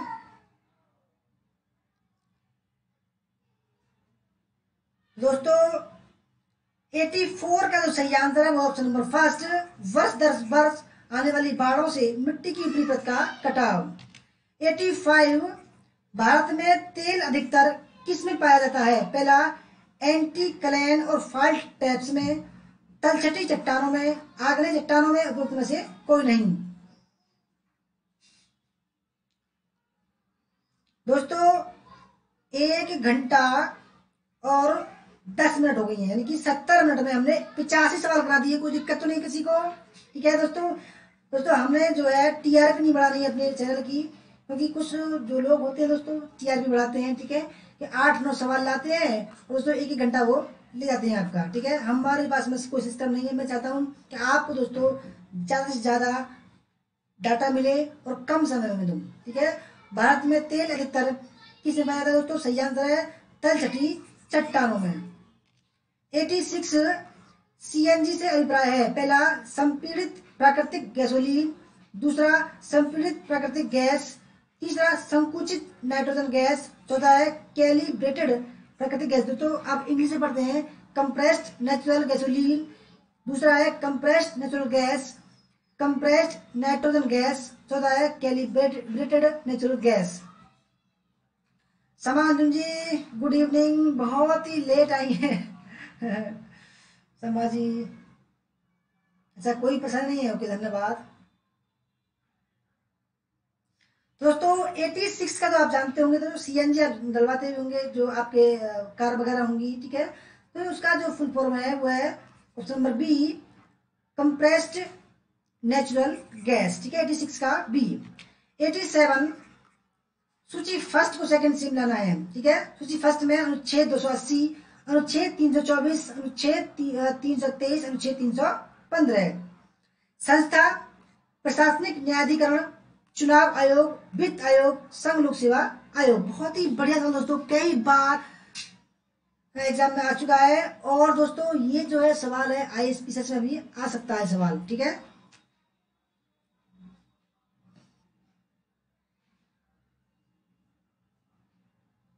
निवास शेखर जी करें, आपकी क्लास बेस्ट होता है। ओके धन्यवाद निवास जी, सभी का धन्यवाद। राहुल जी आपका भी धन्यवाद, रवि जी धन्यवाद राहुल जयदेव जी करें सुपर, धन्यवाद। तो दोस्तों 87, ठीक है, 87 का तो सही आंसर ऑप्शन नंबर बी हो। ठीक है, देखो दोस्तों 280 में क्या है? वित्त आयोग। ठीक है, वित्त आयोग की जो होता है वो 280 में है। अनुच्छेद 324 में क्या है? चुनाव आयोग है। ठीक है, अनुच्छेद 323 में प्रशासनिक न्यायाधिकरण, अनुच्छेद 315 में लोक सेवा आयोग यानी अग्नि की यूपीएससी है। ठीक है, 88 यदि कोई व्यक्ति भारतीय नागरिकता के लिए आवेदन करना चाहता है तो उसके पहले भारत में रहने की न्यूनतम अवधि कितनी है? यानी दोस्तों कोई आदमी बाहर का व्यक्ति भारत में रहना चाहता है तो कितने साल तक भारत में बगैर नागरिकता के रहेगा वो?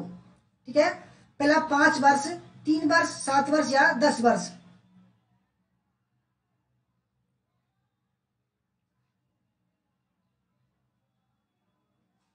रोहित जी सुपर, धन्यवाद। दोस्तों 88 का सही आंसर है वो रहेगा दोस्तों 5 वर्ष। ठीक है, 5 वर्ष बाद उसको वो अगर रहे अच्छा लगता है हमारा देश तो उसको मान्यता मिल जाएगी, अदरवाइज नहीं मिलेगी। 89 निम्नलिखित में से कौन सा राज्य का आवश्यक तत्व नहीं है? जनसंख्या, क्षेत्र, संप्रभुता या लोकतंत्र।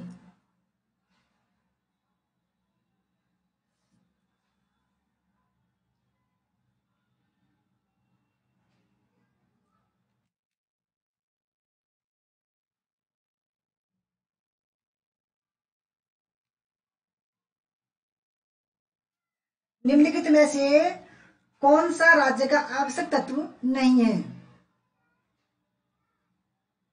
दोस्तों 89 सही आंसर है लोकतंत्र। ठीक है दोस्तों, राज्य का आवश्यक तत्व नहीं है दोस्तों क्या? जनसंख्या, क्षेत्र और संप्रभुता। लोकतंत्र अलग चीज है दोस्तों। ठीक है, 90 वर्ष 1942 में किस योजना के तहत यह स्वीकार किया गया कि भारत में एक निर्वाचित संविधान सभा का गठन होगा जो युद्धोपरांत संविधान का निर्माण करेगी? लॉर्ड माउंटबेटन योजना, कैबिनेट मिशन योजना, बॉम्बे योजना या क्विट इंडिया मिशन।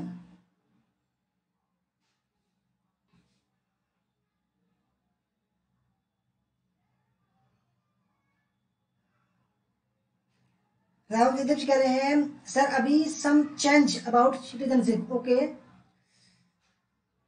हुआ तो है। ठीक है, परंतु अभी उस पर जो है शायद मोहर नहीं लगी है।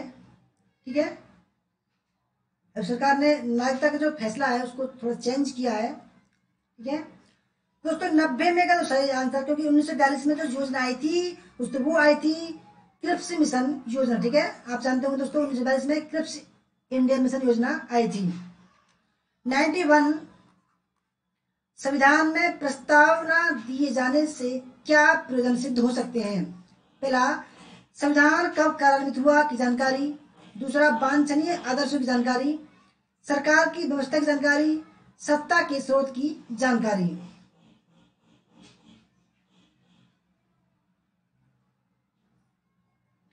अभय सिंह जी, कैबिनेट मिशन जो आया था वो 1946 में आया था। ठीक है, शिमला समझौता हुआ था 1945 में।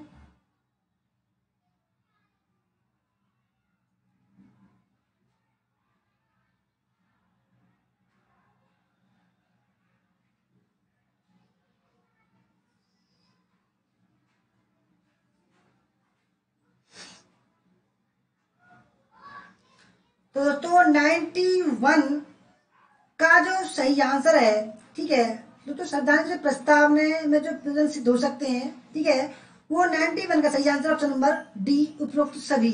ठीक है, 92, निम्नलिखित में से कौन सा विकल्प भारतीय संविधान के संदर्भ में कहा जा सकता है? पहला, भारतीय संविधान कैसा है? संघीय, एकात्मक, संसदीय, संघीय काया एवं एकात्मक आत्मा।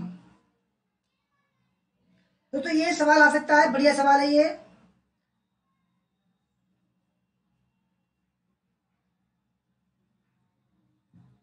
दोस्तों भारतीय संविधान के संदर्भ में कहा जाता है कि वह उसकी जो काया है वो संघीय है और उसकी आत्मा जो है वो एकात्मक है।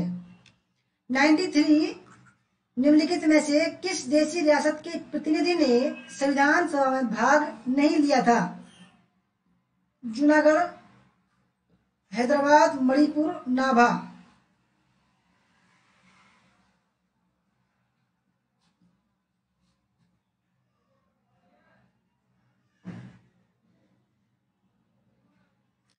दोस्तों सही आंसर है ऑप्शन नंबर बी, क्योंकि दोस्तों इसने पहले ही मना कर दिया था कि भाई मैं जो है भारत में शामिल नहीं होऊंगा, परंतु वल्लभ भाई पटेल जी ने इसको यहाँ युद्ध कर कर इसको अपने में ले लिया था। ठीक है, 94, निम्नलिखित में से किन अधिनियमों को भारत के संविधान के अनुच्छेद 395 के द्वारा निरस्त किया गया था? पहला, भारत सरकार अधिनियम 1935, भारतीय स्वतंत्रता अधिनियम 1947, प्रिवी काउंसिल क्षेत्राधिकार लोप अधिनियम 1949 और चौथा है भारत सरकार अधिनियम 1919। किसको दोस्तों, किन अधिनियमों को भारत के संविधान के अनुच्छेद 395 के द्वारा निरस्त किया गया था?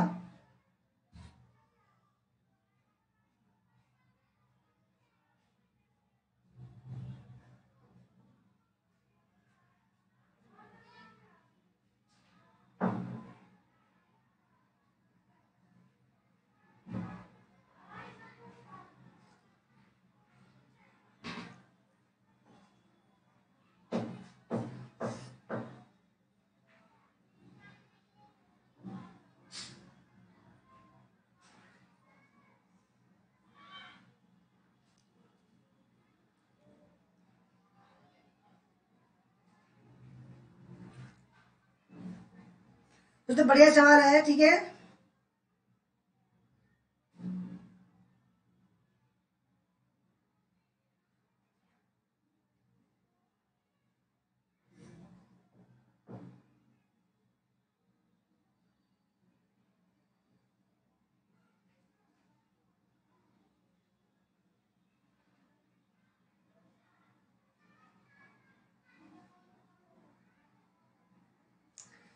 निम्नलिखित में से किन अधिनियमों को भारत के संविधान के अनुच्छेद 395 द्वारा निरस्त किया गया था?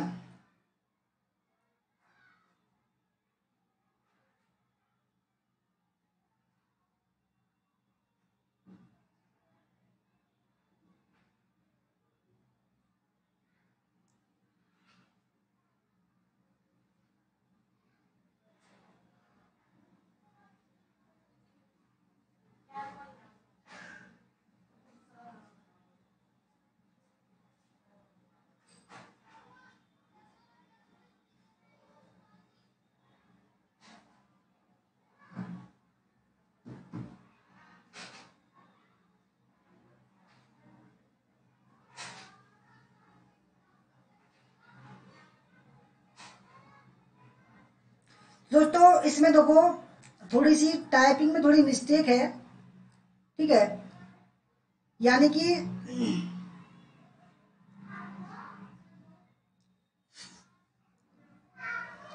इसमें दोस्तों एक 3 को नष्ट किया गया था, ठीक है, 3 को प्रिवी काउंसिल, और ऑप्शन नंबर इसमें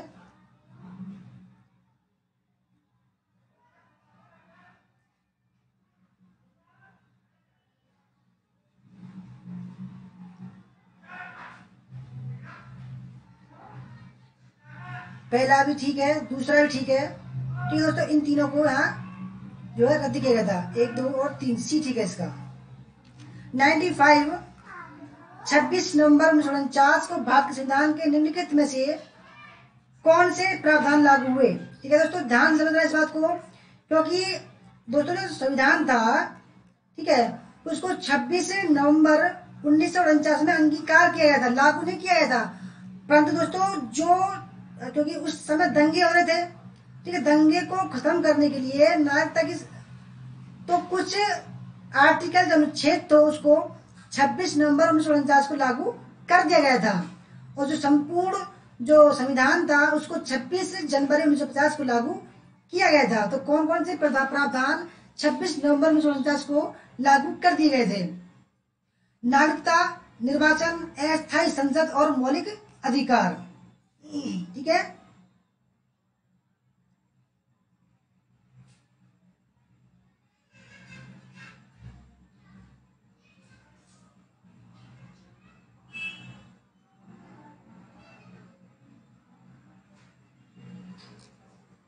तो दोस्तों 26 नवंबर 1949 को जब हमारा जो संविधान था वो अंगीकार किया गया था, परंतु कुछ ऐसे अनुच्छेद थे जिनको लागू करना दोस्तों बहुत ही जरूरी था, अदरवाइज दंगे बहुत ज्यादा हो रहे थे, ठीक है, इधर से उधर को, पाकिस्तान से भारत, भारत से पाकिस्तान में जा रहे थे लोग बाहर, तो उनको कंट्रोल करने के लिए दोस्तों 26 नवंबर 1949 को कुछ संविधान के कुछ जो अनुच्छेद थे उनको लागू कर दिया गया था। तो दोस्तों वो थे ऑप्शन नंबर बी, ठीक है, यानी कि नागरिकता, निर्वाचन और ऑप्शन नंबर 3 अस्थायी संसद को।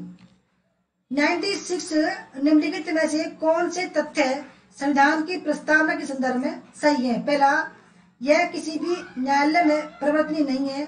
दूसरा, उच्चतम न्यायालय के केशवानंद भारती केस में दिए गए निर्णय के अनुसार यह संविधान का भाग है। तीसरा, प्रस्तावना को 2 बार संशोधित किया जा चुका है।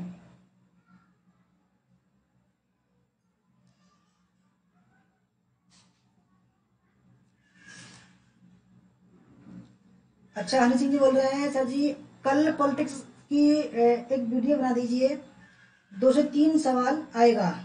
ओके, तो देखते हैं कल को, ठीक है, अच्छी सी बनाते हैं एक वीडियो हायर एजुकेशन की, ठीक है। विपिन ठाकुर जी वेलकम। दोस्तों 96 का जो सही आंसर है वो ऑप्शन नंबर फर्स्ट, यानी कि पहला और दूसरा। 97 भारत के संविधान में कल्याणकारी राज्य, ठीक है, का आदर्श किसमें संस्थापित है? पहले उद्देशिका में, राज्य की नीति के निर्देशक तत्वों में, मूल अधिकार में, 7वीं अनुसूची में। भारत के संविधान में कल्याणकारी राज्य का आदर्श किसमें संस्थापित है?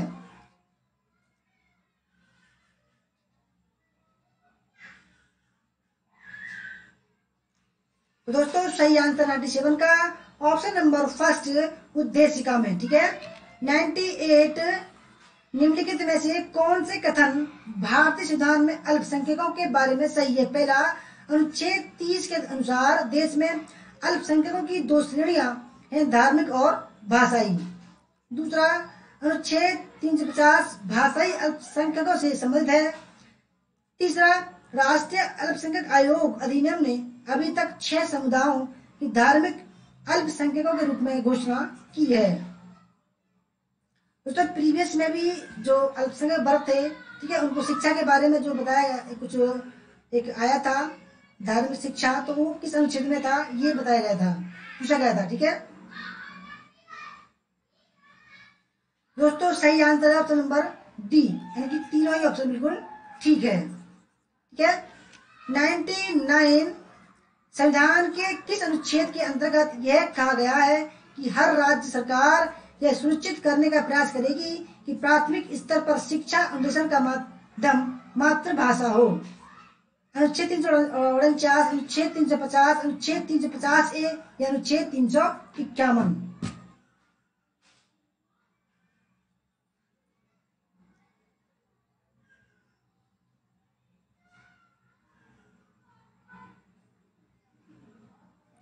दोस्तों सही आंसर है 99 का ऑप्शन नंबर सी, अनुच्छेद 350A।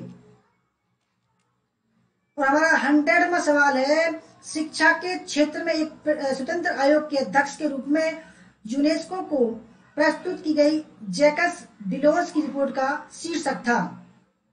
पहला मिलेनियम डेवलपमेंट रिपोर्ट, दूसरा learning the treasure with in, ठीक है, और तीसरा था world declaration on education for all, चौथा है international commission on education report.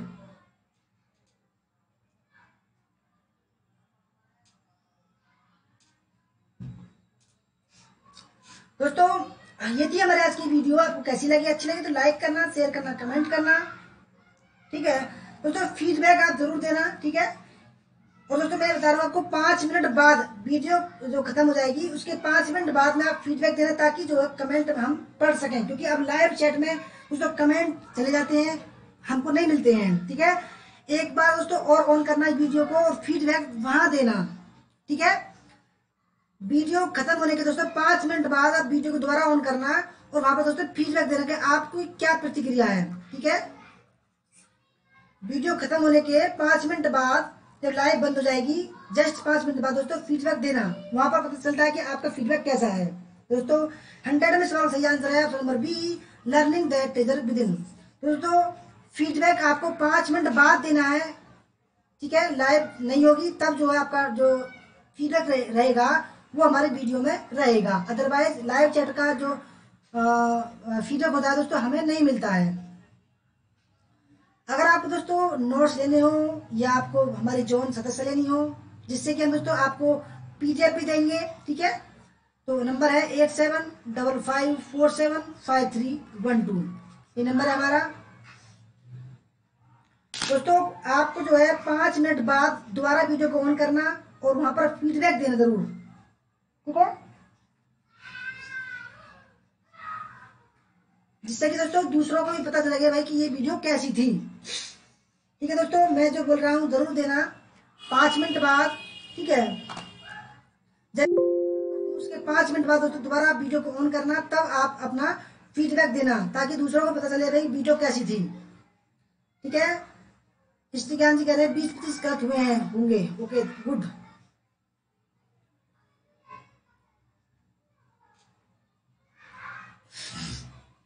दोस्तों मिलते हैं हम, ठीक है, 8 बजे की हिस्ट्री की क्लास में, ठीक है दोस्तों। आपको फीडबैक 5 मिनट बाद देना है, ठीक है। मैं अब वीडियो को कट करता हूं। धन्ना चौधरी आपके वेरी गुड, 70 सवाल है, 70 है, वेरी गुड, ठीक है। और दोस्तों आप मुझे, मैं बता रहा हूं आपको, आप जो है अपना जो स्कोर है आप वीडियो के खत्म होने के 5 मिनट बाद बताना, ठीक है। वीडियो के 5 मिनट बाद मीना कुमारी जी आपके 61 है, वेरी गुड, और पूनम जी आपके 84 है, very good, very very good, ठीक है। दीपक जी आपके 70 है, हनी सिंह जी आपके 91 है, वेरी गुड, रोहित जायसवाल जी आपके 70 है, वेरी गुड, शोभा कुमार जी आपके 68, वेरी गुड, सुनीता कुमार जी 53, थोड़े से कम है, कोई बात नहीं, निवाज जी आपके 76, वेरी गुड, हृदय द्विवेदी जी आपकी जी 60 है, वेरी गुड, राहुल जयदेव जी आपके 73 है, वेरी गुड। दोस्तों 5 मिनट बाद अपने दोबारा जो है बताना, ठीक है, कैसी वीडियो थी और कितने आपके सही थे। भाग्य से आपके 59, 64 में से, वेरी गुड। दोस्तों मिलते हैं 8 बजे की वीडियो में, ठीक है। तब तक के लिए बाय बाय, टाटा, जय हिंद, जय भारत, वंदे मातरम। दीपक जी आपके 78, वेरी गुड।